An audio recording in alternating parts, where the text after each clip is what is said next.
My name is Nathan Rusiniak, and I'm a journalism major here at Long Beach State, and you're listening to 22 West Radio. Okay, I'm Kristen Cox again, and I'm currently the Executive Director of Long Beach Community Table.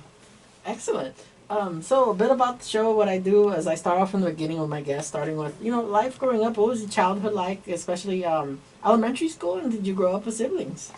Yes, I'm the oldest. I have a younger brother who's a social worker and a younger sister. And my degree is in psychology. In fact, I went to Cal State Long Beach for a year in preparation for pursuing my master's in psychology.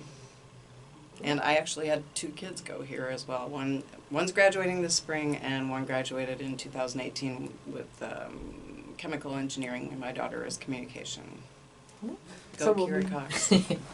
So what we do is we start off, pretty slow. We start off with like elementary, like the years. Let's say, what was your favorite subject in elementary? Oh wow. What was your early memories of elementary? I was artistic. My dad is a social worker, and my mom's a teacher. So I sort of the leaf didn't fall too far from the tree, or the apple didn't fall too far from the tree, because that's basically my degree. My bachelor's degree is psychology, history, and elementary education, and then my master's was psychology. But as a young kid, I was pretty artistic, and of course they don't have psychology in elementary education, but I was a big reader. I was probably more of an introvert at that point in my life, but that's kind of had to change as a result of a lot of life circumstances. So things that I've been passionate about, I sort of got put in places where I had to communicate with people more. So, and that's been good for me. And the transition to elementary to middle school, what was middle school like? Wow. I grew up in the Midwest, and it was a very, very conservative area, and so I've never really been a super conservative person. Therefore, it was a little awkward for me, probably, and that may have something to do with why I was introverted somewhat, because I was just outside the box, if you know what I'm saying. So, but I think everybody in middle school, junior high, whatever, or even sometimes in high school, has their moments of feeling like they're outside the box, and just trying to figure out who they are and that kind of thing. So and in middle school, did you have a certain favorite subject, or was it still art? Yeah, and stuff? It always was art, but then in high school I started getting more into sociology, psychology, that kind of stuff. I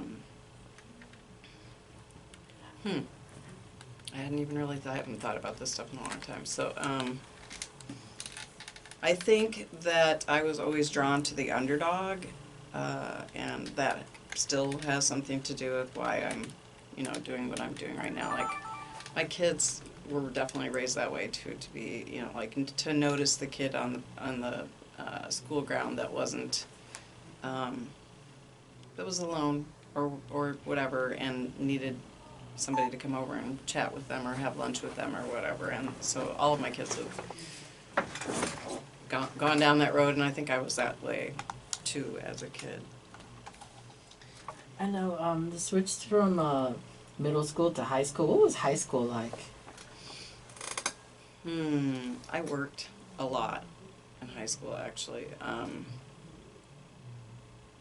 Worked at a pizza place starting when I was barely 16, I think, and did other, I started babysitting when I was 12, whatever. So I was just I was working a lot, and then I had a pretty serious boyfriend all throughout high school. So that's pretty much my high school experience. Again, it was really, really conservative, and I wasn't super athletic. So although in my summers I water skied 4 to 5 hours a day, because this is Michigan, so there's lakes everywhere, and that's just what you did, and went fishing and that kind of stuff. But during school itself, I was more. I wasn't into the regular school sports. I went to the football games and stuff like that, but it just wasn't my crowd, because it was always way more conservative than I was. So. So in movies and in TV, there's always like this.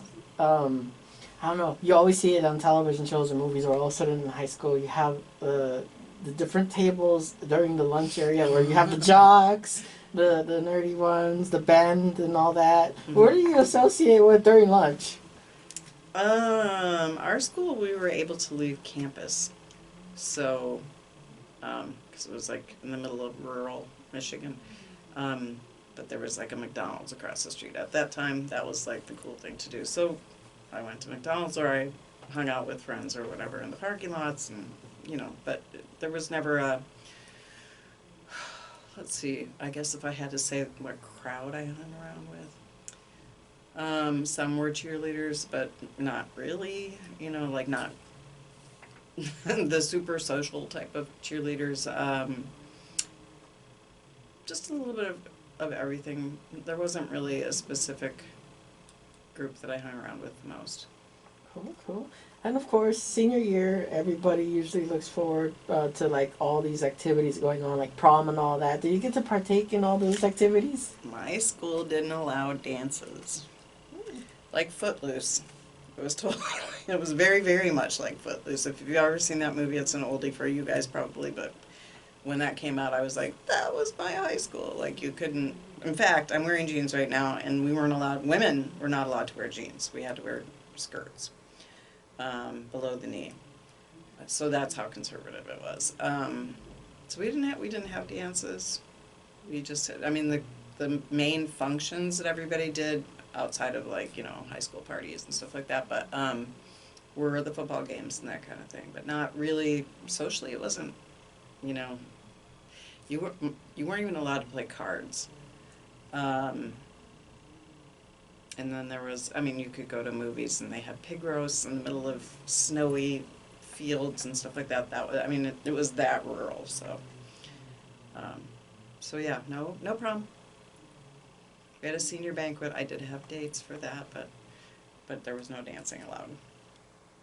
How about eventually as senior year wraps up, everybody asks themselves, what's next? What school do I want to go to? What major do I want? Did you know right away, or what happened? My parents really wanted me to go to the same college that they went to, which was again super conservative. So I wanted to travel the world, and I probably would have ended up where my husband eventually went, which was Berkeley.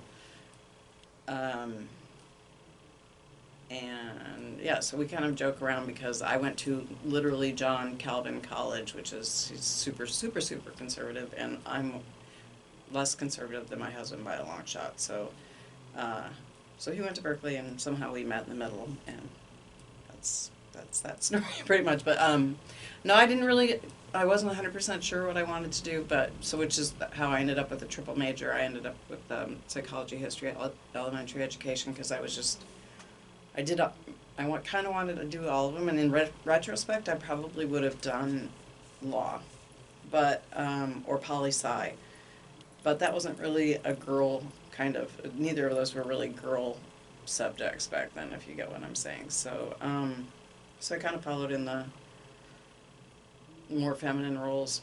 I can remember when the newspaper used to say, like, jobs for women, jobs for men. That's how old I am, so. So I don't know, I guess I just followed in my parents' footsteps, more or less. And then I came out here and went to Cal State Long Beach, and fell in love with Long Beach because it's so much more diverse, so much more open-minded, so much more, the range of behavior that is considered acceptable is so much broader. And that was really refreshing for me. Like this, I was like, this is my place, compared to, it was a very, very, very narrow range of acceptable behaviors. So I usually kind of fell outside the lines a little bit. Anyway, so that's college, I guess. What was your parents' reaction to switching to Long Beach? I didn't, I don't know how far I want to get into this, but there were some substance abuse issues in my parents, in their home. And that was having an impact on my life. I was already living out of the house. By the time I was 24, I decided I needed to put some distance between me and my family, so I moved out here.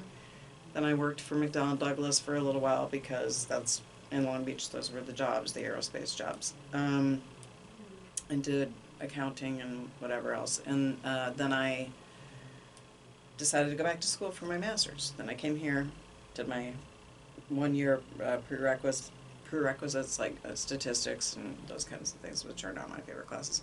And then I went to Pepperdine, which honestly I have to say, go Beach, I got a better education here than I did at a Pepperdine by a significant amount, and it was so much more manageable financially. So I wish I would have just stayed here personally, but anyway, so that's their response was, I don't think they liked it very much, but I think deep down they understood why I needed to do something different and just kind of see another part of the world and be it.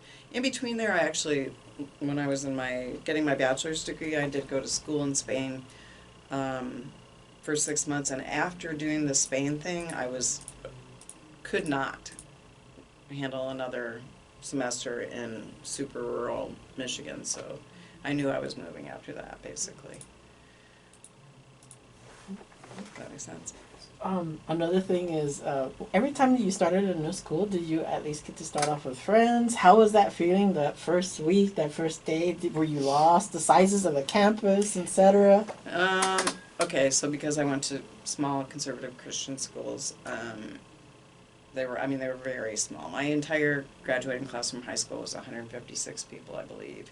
And almost all of them I'd known one way or another. Like, it's a small Dutch community, so everybody's either related to everybody or whatever, and everybody goes to the same churches, and so you pretty much know everybody, you know.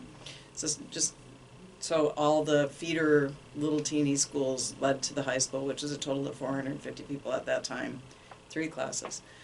So it wasn't like, I don't know anybody, I knew everybody, but, and then going to Calvin, college was a little bit bigger.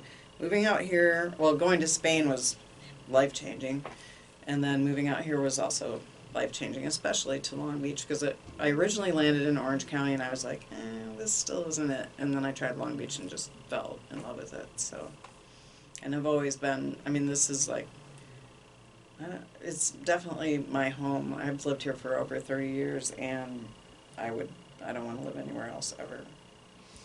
We'll be right back after our first commercial break. Quiet on the set. Can we please have quiet on the set?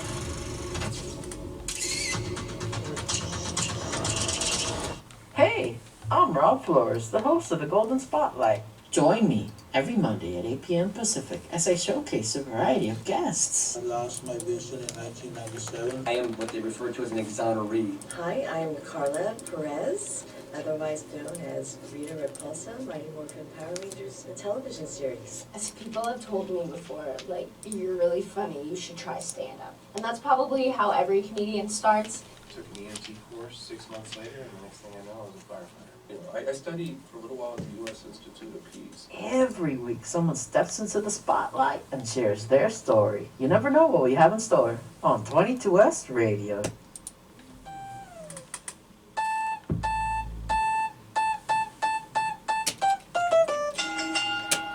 Get ready, because I'm tagging you in to tune into 22S Radio every Monday night at 6 p.m. Pacific. Oh, yeah! As myself, Ralph Flores, James Williams, and Ethan Ortiz discuss everything related to the professional wrestling industry. That was great! Yeah! Right to the kisser! Quiet, McMahon, I'm trying to watch this! So don't miss a single episode of Beyond the Ropes.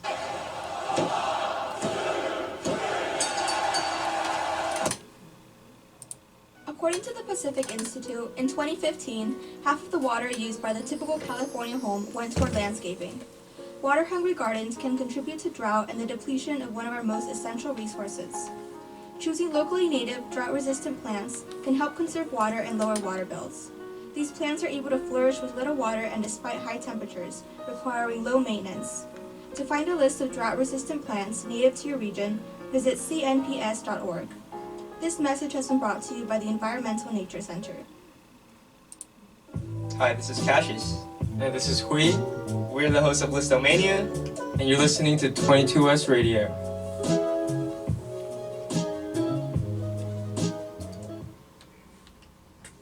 Welcome back, ladies and gentlemen, to the Golden Spotlight. We are broadcasting live from California State University, Long Beach. And I'm back here with my guest. If my guest can please introduce herself and spell her name. My name is Kristen Cox, spelled Kristen. Last name is Cox, C-O-X. And I'm the Executive Director of Long Beach Community Table, a nonprofit that's been around for about 15 months now. Oh, cool. And how can people find, the different ways to locate the organization online? Okay, we have a website, longbeachcommunitytable.com. I'm going to look at the email address is lb longbeach communitytable@gmail.com. The Google phone number is 562-548-0774. We're sort of located out of two places. One is my home, which I'm not going to give, but the other is a warehouse that's at 9038 Artesia Boulevard, which is by Lakewood and Artesia. And we also have Twitter and Instagram. So Twitter is LB Community Table, but no E on the end of it, and Instagram is LB Community Table, the whole thing. Excellent. So, another question. When you were, involved in college, did you get to partake also in like the extracurricular activities like clubs, student government? Mm-hmm. This was such a small town high school. There really wasn't a whole lot of that stuff. So I was thinking during the break that one of the things that I started getting passionate about in my formative years was politics. Because of Watergate, and I remember sitting and watching Watergate trial every single night with my dad. And, conversations at the table for me were about those kinds of things. Like, either they were very political, or my dad ran a Christian juvenile agency, and so we would talk about, family issues and, dynamics of the way the world is, I guess, basically. And corruption. So you can see how I started moving into the political sphere, and then because of the political sphere, I started moving towards this nonprofit thing. So, I'm sorry, what was the original question? Oh, just in general, like, did you get to get involved on school, like maybe like student government or clubs? We didn't have student government. We didn't really have clubs. We did, in middle school, I was the class secretary and helped write the school newspaper. But no, like I said, I worked most of the way through high school, so I didn't really get super involved in that stuff. And I had a serious full-time boyfriend, so that was kind of my life in high school. Cool. So I like to call this the timeline, and it's pretty much listing the jobs you held leading up to where you are today. Oh boy. My very first job was called My Brother's Pizza, and so I made pizza. And, my next job was making pizzas, but we had that, like I said, everybody in Michigan has a place by the water, so and it's not, everybody has one because there's a lake every, you can't walk 10 miles without, or 5 miles without tripping over a lake, so everybody had one. And so I made pizzas first by my parents' home, and then by this lake in the summer, and then I'm trying to think what I did after that. I worked at McDonald's for a little while, then I worked at Keebler, and I was a Keebler elf, so to speak, but I made basically like, cookies and Pop-Tarts, and even though Keebler doesn't make Pop-Tarts, but they all the corporations sort of send it all to one factory, and then you make every sweet thing that there is, pretty much. That was through the majority of college, and worked my way through college. That college was $10,000 this year, which is about, I think, what this is here right now. And I ended up paying for mine at the time, which is, I'm glad I did it that way. But and then when I graduated, then I moved out here. And then I worked for McDonnell Douglas. And so then I worked for McDonnell Douglas, which is where I met my husband. Then I started working on my master's degree, and by the time I graduated, I had 2 kids, and we had 2 more kids within another 2 more years. So we had 4 kids, it was about 5 years total. So then working kind of went to the side a little bit. I mean, I did do some things with my my psych degree. I ended up, working in rehab, and I worked as a social worker in foster care, a caseload manager in foster care, and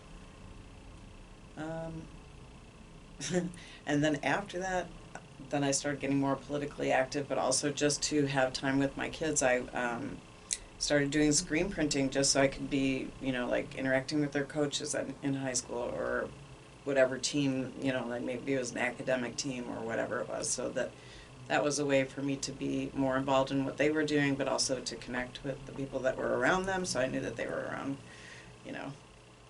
good people. And then it all started changing when the Bernie campaign happened. I've been a political freak about Bernie for probably 20 years before this last time that he ran in 2016. So all the grassroots political people in LA County got together, and everybody said, you've got to do Long Beach. Well, we ended up having the largest, probably the largest grassroots campaign in the country. Actually, we had about 3,000 volunteers, and I led that. So, I mean, I feel like all the things that I did before sort of led up to that, but that is really my electoral politics have always been my extreme passion, and fighting corruption has always been my extreme passion, and just social justice and that kind of thing. So, do you want me to keep going with what my experiences are? After that, then I was a delegate at the DNC, and the #1 elected from Long Beach, and then after what I saw at the DNC and really leading up to that, because we were traveling all over the country to canvass and to, whatever, to help Bernie get elected, I saw a lot of shenanigans, is the nice way to put it. And after, the Watergate connection and everything, I mean, I knew that there was a lot of corruption, but it was mind-blowing how corrupt it was. So after that, I started getting more involved in social justice type things because I was kind of burned out on waiting for politicians to meet the needs of the people. So I started going to things like, we went to Standing Rock twice and did some direct actions there. Do you know what Standing Rock is? It's the, it was in North Dakota. They were originally supposed to put a pipeline through Bismarck, but basically the white people in Bismarck did not want that oil to go through their part of the river and get it contaminated, so they ran it directly through a sacred burial ground of the Lakota, which was about 50 miles south of Bismarck. And so, I mean, the first time we were there was about 2,000 people there. The second time we were there, which was for Thanksgiving week, we took 24 people with us, and there was around 10,000 people there. It was, I mean, there were people coming from the Amazon, Australia, indigenous people from all over the world, but also white allies, and it was a life-changing experience for sure. It really showed, I mean, from a small town girl sort of, how used to playing roles that we do, and I just learned to shut up and listen, and it became a really eye-opening and life-changing experience, like I said. So then I came back to Long Beach, and whether you know it or not, the people that live on the west side of Long Beach, I'm not sure where that is. Anyway, they're by the refineries. Their average lifespan is 7 years shorter than people that live on the east side of Long Beach, just because they're so close to the refineries. And started looking into how I mean, I was aware of it, but this was like, it's in your face now. You've had this experience, so, you know, just how disproportionately unhealthy the environment is for. So then we started something called Long Beach Progressive Alliance, and we started trying to figure out ways to get people free solar. I mean, we taught something called, well, I didn't teach it, but I brought somebody in to teach it, democracy school, so that people could learn their rights about, you know, how to fight back against a very broken system. And sort of that's when the idea of having a cooperative started germinating, and we were looking for a building to do that in. And then a friend of mine that went with me to Standing Rock suggested that we make it mobile. And so we were basically looking for an ice cream truck, but the idea was to go into food deserts and bring healthy, fresh food to people that normally wouldn't be able to afford it. We deal with food and housing insecure people every single day now. This is a 7-day-a-week venture. So during the weeks, we pick up at, you know, urban gardens,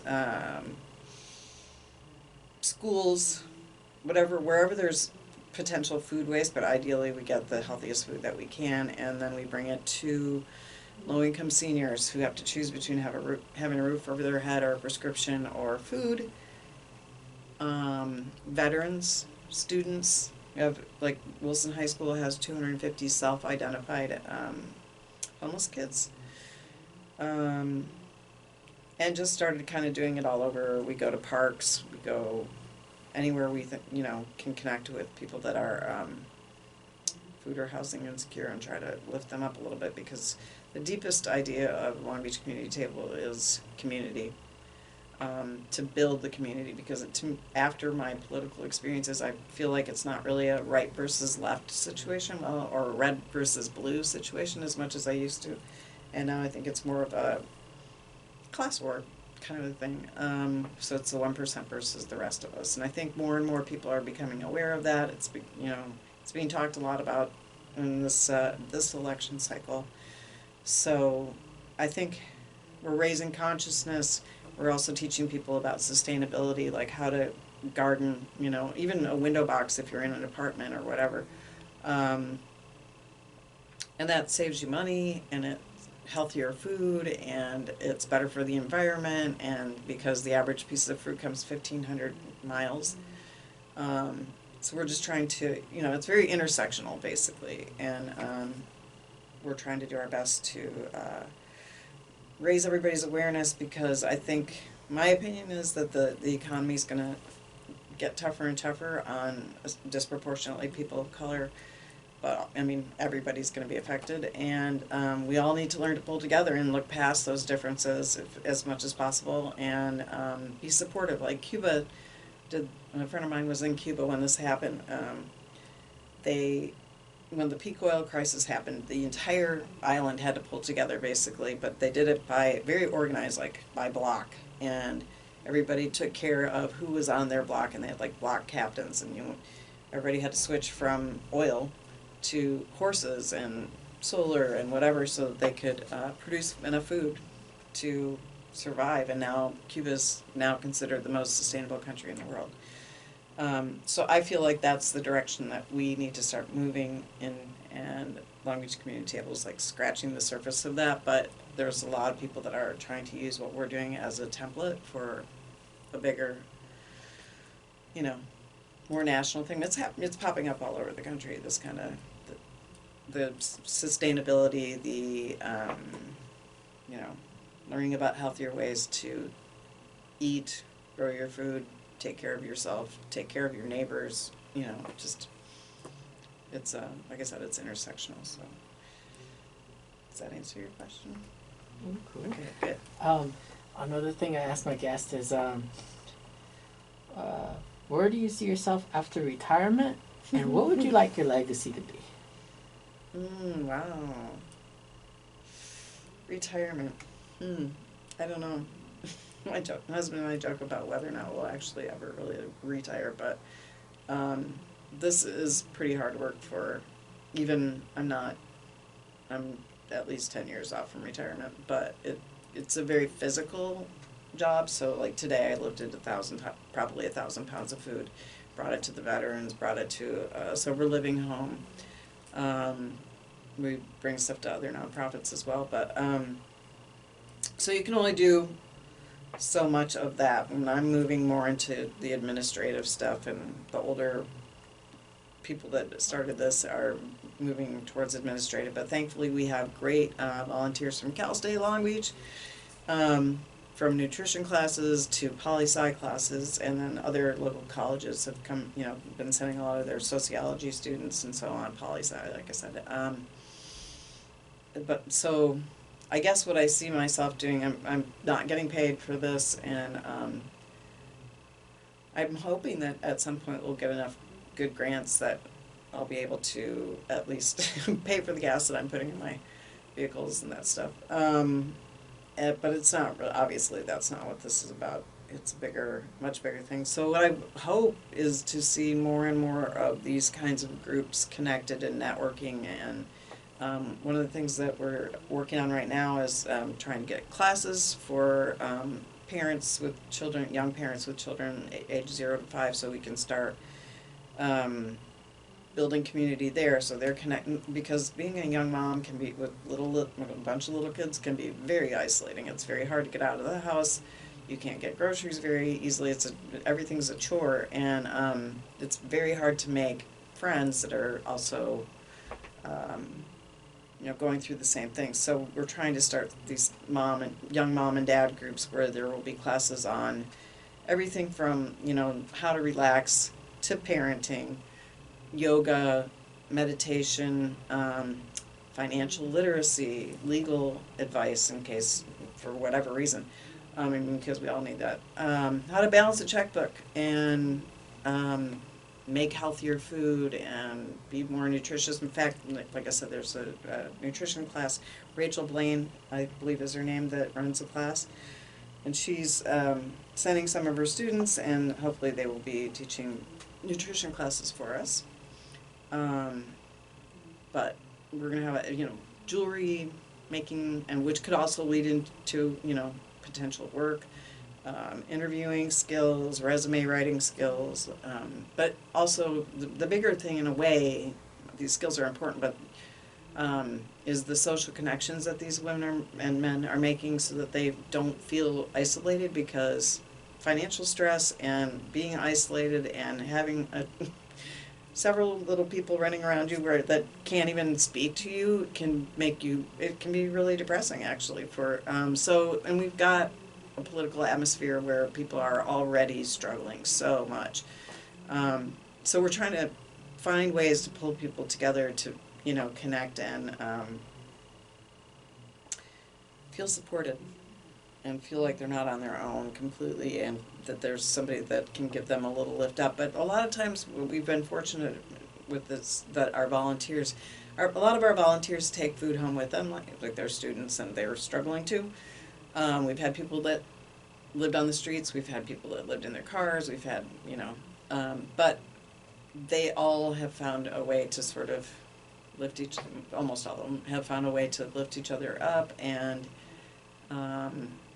they're making great connections with great people. I mean, you have to be a pretty good person, honestly, to be involved in this thing, because it's pretty selfless, and it is based on a cooperative, so it's all, whatever the surplus is goes to the people that work with us and need it, But other times, on Sunday nights, for example, we pack up and deliver boxes to homebound people that have health issues, and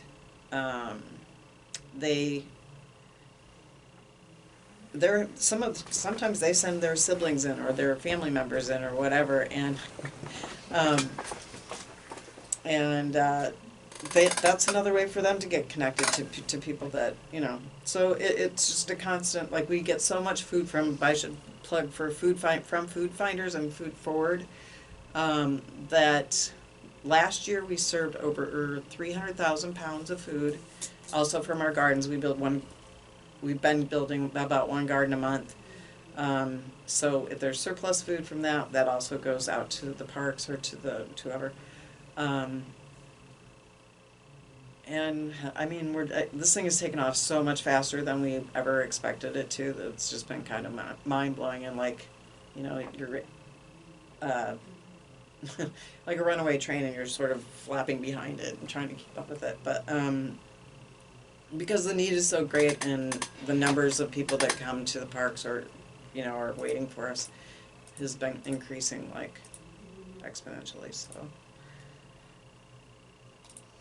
retire. I don't know. Maybe I never will retire. I really don't know. I want to, like, I probably will always want to do something like this on some level. And what was the other? Where do I see What would you myself? like your legacy to be? My legacy. Well, so many. I mean, I want it to be about people opening their minds and hearts to the needs of everybody on their block. It doesn't matter, you know, I mean, anybody who's struggling for whatever reason, dad lost his job, mom has cancer, or social justice issues, or whatever it is, we should be pulling together, being respectful, being loving, and being supportive of each other. And okay, this is the stuff I do get really passionate about. Like, I mean, the other stuff is administrative sort of, but this is what really matters to me is that we find a way, like an alternative political system almost, much like Cuba has, that really looks out for everybody on the block. And the next block has the same thing, and the next block has the same thing, and everybody makes sure that everybody survives and does the best that they possibly can in that given situation. So if I had a choice for a legacy, I guess I would want people to wake up to how corrupt our system is here, and then work pull together to create a better one that helps everybody. We'll be right back after a second commercial break.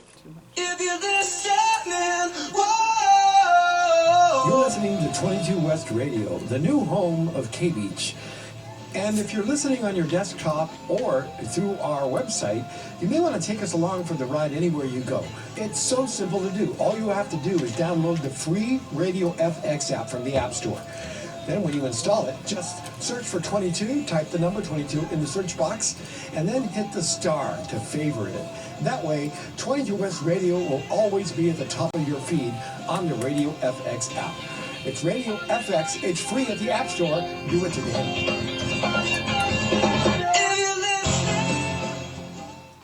Love before learning, learn for life. Arts and Services for Disabled Incorporated provides programs and services including enrolled day and outreach programs, gallery shows, exhibitions, and community partnerships.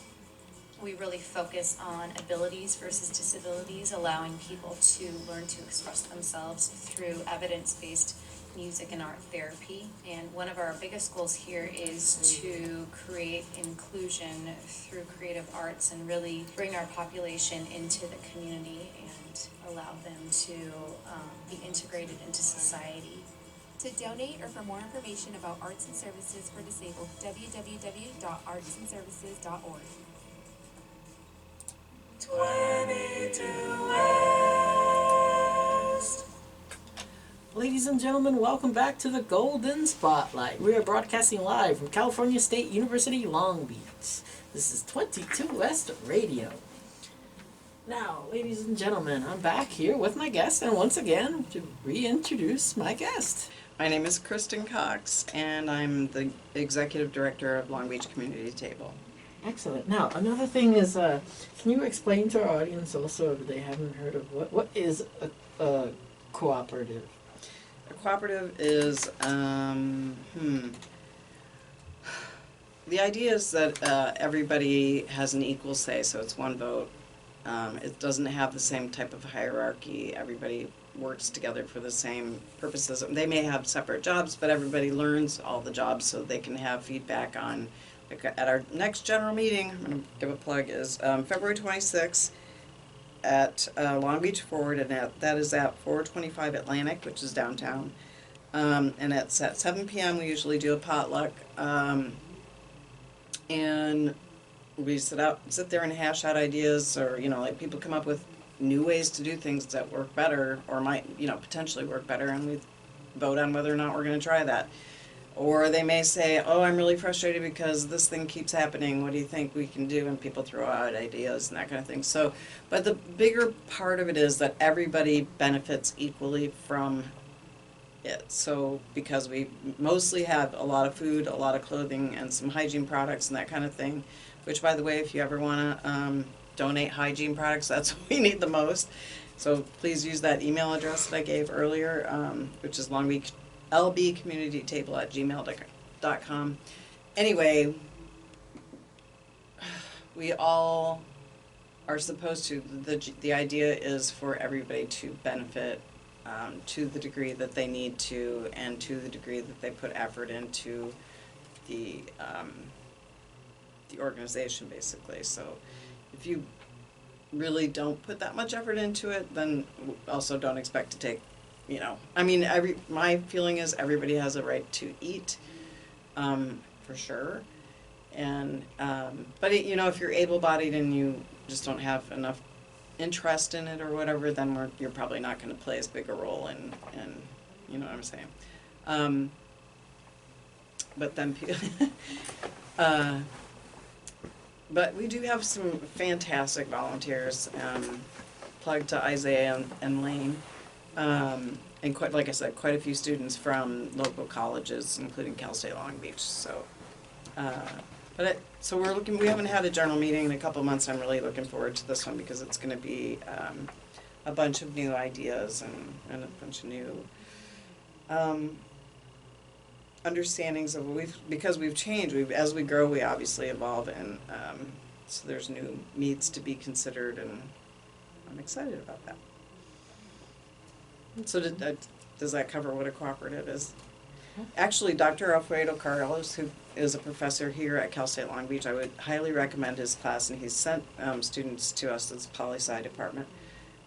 He has spent a lot of time and giving classes for us about what a cooperative is. So we are a 501c3, but we're also, which is a nonprofit, but we're also based on the idea of, working as in a cooperative way, with each other and pulling everybody's best talents and resources together and see what we can do for the community. Another thing, so college took me a long time. Community college, I was there for more than, I expected. I struggled with certain subjects. Math was not my friend. And eventually, I had a political science teacher he shared his personal story. He said that when he was in graduate school, his professor said, hey, you guys should get tested for learning disabilities. You never know if you can have one, and it doesn't hurt to go ahead and get tested. And so he learned in graduate school that he had a disability. And, my self-esteem was going down at the time because, at family outings and stuff, I'd never hear the end of it, where I'd be eventually the subject of discussion. Where it's like, so-and-so got their degree, so-and-so finished school, so-and-so transferred, and why haven't you? And eventually, once I found out about my professor, and I was like, oh, man, I wish I knew about, disabilities and stuff. And, I eventually, saved out of pocket to go ahead and find a place that does that test that finds out you have learning disability. And through that time, before that happened, my way of coping was radio. So getting involved in broadcasting, because it's the whole, I've been in school so long, what can I do for the meantime to buy time, because I might be here forever. And so that's how I got involved in stuff. And but throughout the time, I was finding different ways to get busy, just to kind of not think about the fact that I seem to be at a dead end for a while, not knowing if I'll ever finish school. And when you have certain let's say discouragers that are why not just think about this work or whatever, but, or the whole idea that, yeah, but you're not getting paid for what you're doing. Mm-hmm. Like, what kind of advice do you have for people that have naysayers that are like, they don't see the value of volunteering, that it helps a resume, you know? For sure. I mean, it's practical on, hands-on experience, so we've had quite a few people come in and then they ask for a letter of recommendation from me and, move on, and all my kids have done volunteer work with us, and I think that's been very beneficial to them. They've done volunteer work outside of what we're doing, but the more practical experience that you have, well, it gives you an idea of what you really, really care about and what you're passionate about, and I think you have to, if you can, you really need to do a job that you do care about and that you're passionate about, because otherwise it becomes a very long life doing something that 9 to 5 that you really don't like doing anymore. And in the U.S. we work more hours than any other country, so that's a lot of your life being sucked up by something that you're not enjoying. Obviously, though, for the most part, we need to have an income, which is why we do, we give food to our volunteers. A lot of our volunteers take food home with them. That helps them get through the week. So there's struggling artists or there's whatever else, but this is a way for them to do something that they feel good about in the community and also gain experience. And they have fresh food to come, to take home with them. So it kind of works all the way around. But I would definitely say keep going until you find the thing that you're really passionate about, and eventually you will make money at the thing that you're really passionate about. Because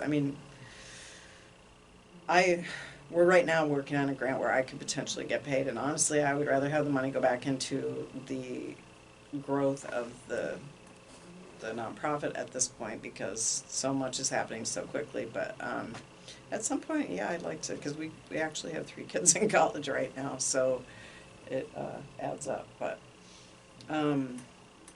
anyway, what I'm trying to say is, like, if you follow your passion, that's where you're going to find the thing that you want to do, and if you're good enough at it, you will get paid.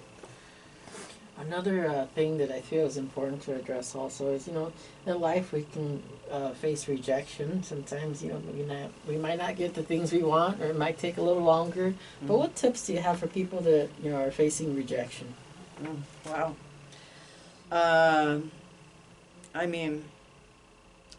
Something you said earlier, I was thinking about it, but I'm sure you've heard this before, but you can't teach, like, a cat to do what an elephant is supposed to be doing or whatever. So I think there's many, many different types of education. This is my education background speaking, but, or not just types of education, but types of intelligence. And you can't apply those across the board. Just because one person's taking longer, that doesn't mean that, and all our brains work differently, is the bottom line. So don't get discouraged about that kind of thing, please, because we have 4 kids and they are all very different. Same factory, but completely have different learning styles. And we kind of just got eventually relaxed about that. Like, okay, it took you 6 years to go to college. Okay, that's totally, or longer, whatever. That's not a problem. Also, schools are so impacted now, it's very hard to get through in a short period of time. But other kinds of rejection. The majority of the people that we work with that are food or housing insecure, many of them live in the parks. They've been rejected from jobs. They've been rejected by society, more or less, for the most part. One of the things that we're trying to do by bringing in the hygiene products and the food, but the hygiene products, like when we first started going, the smell in the park was overwhelming, or in certain places where we were delivering. And now there's a sense of dignity, like you can take a shower, or you can, we give them, and they don't take everything every single time because they know we're going to be back next week and so on. But shampoo, full-size shampoo, soap, toothbrush, toothpaste, washcloth, all that kind of thing. And I think that's made a huge difference for their own self-esteem. They have clean clothing, they have warm socks on, we give them rain ponchos that rain on Sunday. you know, just not to be sitting there huddled up, knowing you smell bad, knowing you don't look your best. We're trying to turn that around a bit and give them dignity, but also like a big thing that we try to instruct our volunteers on is reaching out your hand and saying, "Hi, I'm Kristen, what's your name?" And they don't feel like they're just invisible anymore, if you know what I'm saying. But also, I mean, being, like I said, growing up in a small town and being from a very different mindset, I think I learned a lot about rejection. And I think you just have to keep going until you find that place where you fit, where your niche is, if you know what I'm saying, or your niche, depending on. Anyway, Long Beach is my niche. I love Long Beach. It was a funky, different town. I think it's changed a bit since I first came here, but you know, lots of artists, lots of musicians, talented, unique people that could just be themselves and didn't have to worry about judging other people. And you know, I think rejection is, I mean, it's obviously it's very discouraging and overwhelming, but at the same time, if you learn to trust and get to know yourself, you realize that you don't have to fit in with everybody. You don't have to have everybody liking you, and that's totally perfectly okay. You know, it's a challenge though. Go ahead.